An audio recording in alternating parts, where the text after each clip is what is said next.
Chapter 3, A Caucus Race and a Long Tail. They were indeed a queer-looking party that assembled on the bank.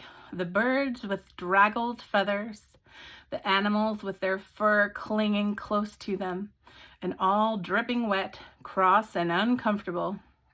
The first question, of course, was how to get dry again.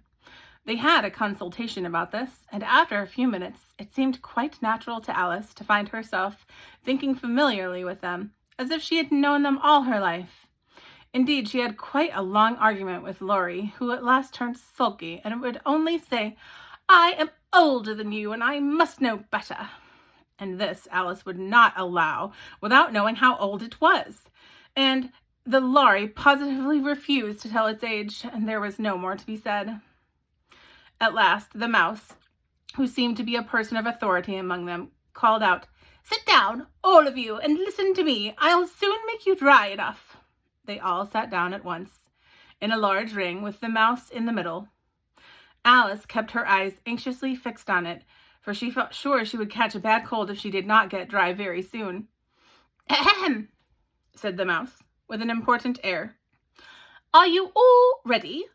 This is the driest thing I know. Silence all round, if you please. William the Conqueror, whose cause was favoured by the Pope, was soon submitted to by the late English, who wanted leaders and had been of late much accustomed to usurpation and conquest. Edwin and Morcar, the Earls of Mercia and Northumbria." "Ugh," said the Laurie with a shiver.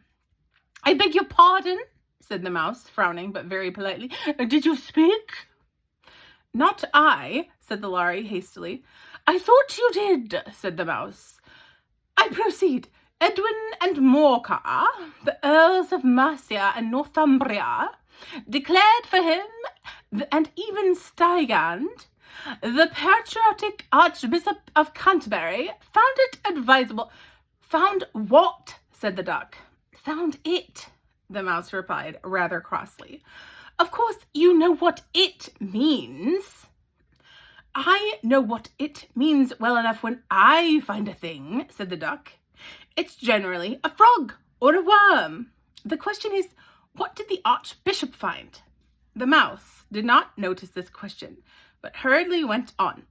"Found it advisable to go with Edgar Atheling to meet William and offer him the crown. William's conduct at first was moderate, but the insolence of his Normans— How are you getting on now, my dear?"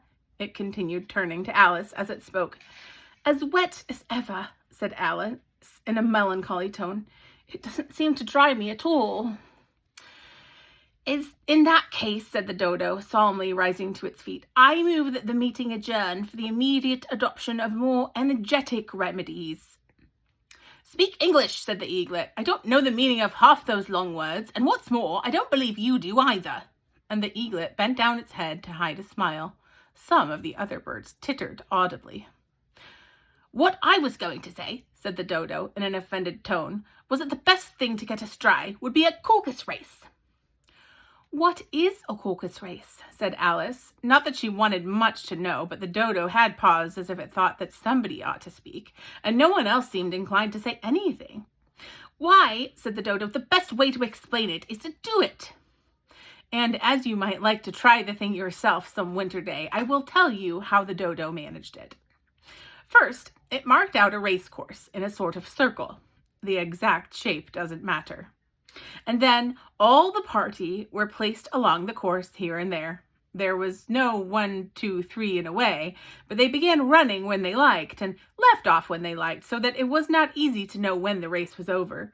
However, when they had been running half an hour or so and were quite dry again, the dodo suddenly called out, "The race is over!" And they all crowded around, panting and asking, "But who has won?" This question the dodo could not answer without a great deal of thought, and it sat for a long time with one finger pressed upon its forehead, the position in which you usually see Shakespeare in the pictures of him. Well, everyone else waited in silence, and at last the dodo said, "Everybody has won, and all must have prizes." "But who is to give the prizes?" quite a chorus of voices asked. Why, she, of course, said the dodo, pointing to Alice with one finger, and the whole party at once crowded around her, calling out in a confused way, "Prizes! Prizes!" Alice had no idea what to do, and in despair she put her hand in her pocket and pulled out a box of comfits. Luckily, the salt water had not got into it, and handed them all around as prizes. There was exactly one apiece all around. "But she must have a price herself, you know," said the mouse. "Of course," the dodo replied very gravely. "What else have you got in your pocket?" he went on, turning to Alice. "Only a thimble," Alice said sadly. "Hand it over here," said the dodo. Then they all crowded around her once more, while the dodo solemnly presented the thimble, saying, "We beg your acceptance of this elegant thimble." And when it had finished this short speech, they all cheered. Alice thought the whole thing very absurd, but when they all looked so grave, she did not dare to laugh. And as she could not think of anything to say, she simply bowed and took the thimble, looking as solemn as she could. The next thing was to eat the comfits.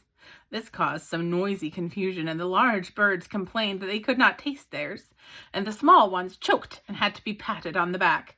However, it was over at last, and they sat down again in a ring and begged the mouse to tell them something more. "You promised to tell me your history, you know," said Alice, "and why it is that you hate C and D," she added in a whisper, half afraid it would be offended again. "Mine is a long and sad tale," said the mouse, turning to Alice and sighing. "It is a long tale, certainly," said Alice, looking down with wonder at the mouse's tail. "But why do you call it sad?" And she kept puzzling about it while the mouse was speaking, so that her idea of the tale was something like this. "Fury said to the mouse that he had met in the house, 'Let us both go to law. I will prosecute you. Come, I'll take no denial. We must have a trial, for really this morning I've nothing to do.'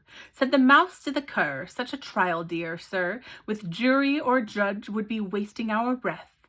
'I'll be the judge, I'll be jury,' said cunning old Fury. 'I'll try the whole cause and condemn you to death.'" "You are not attending," said the mouse to Alice severely. "What are you thinking of?" "I beg your pardon," said Alice very humbly. "You had got to the fifth bend, I think." "I had not," cried the mouse sharply and very angrily. "Not," said Alice, always ready to make herself useful and looking anxiously about her. "Oh, do let me help undo it." "I shall do nothing of the sort," said the mouse, getting up and walking away. "You insult me by talking such nonsense." "I didn't mean it," pleaded poor Alice, "but you're so easily offended, you know." The mouse only growled in reply. "Please come back and finish your story," Alice called after it, and all the others joined in the chorus. "Yes, please do." But the mouse only shook its head impatiently and walked a little quicker. "What a pity it wouldn't stay," sighed the old Laurie, as it was quite out of sight. And an old crab took the opportunity of saying to her daughter, "Ah, my dear, let this be a lesson to you, never to lose your temper." "Hold your tongue, Ma," said the young crab a little snappishly. "You're enough to try the patience of an oyster." "I do wish I had our Dinah here, I know I do," said Alice aloud, addressing nobody in particular. "She'd soon fetch it back." "And who is Dinah, if I might venture to ask the question?" said the Laurie. Alice replied eagerly, for she was always ready to talk about her pet. "Dinah is our cat, and she's such a capital one for catching mice you can't think. And oh, I wish you could see her after the birds. Why, she'll eat a little bird as soon as look at it." This speech caused a remarkable sensation among the party. Some of the birds hurried off at once. One old magpie began wrapping itself up carefully, remarking, "I really must be getting home. The night air doesn't suit my throat."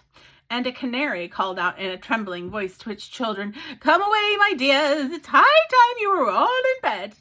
On various pretexts, they all moved off, and Alice was soon left alone. "I wish I hadn't mentioned Dinah," she said to herself in a melancholy tone. "Nobody seems to like her down here, and I'm sure she's the best cat in the world. Oh, my dear Dinah, I wonder if I shall ever see you any more." And here poor Alice began to cry again, for she felt very lonely and low-spirited. In a little while, however, she again heard the little pitter-patter of footsteps in the distance, and she looked up eagerly, half hoping that the mouse had changed his mind and was coming back to finish his story. End of the chapter.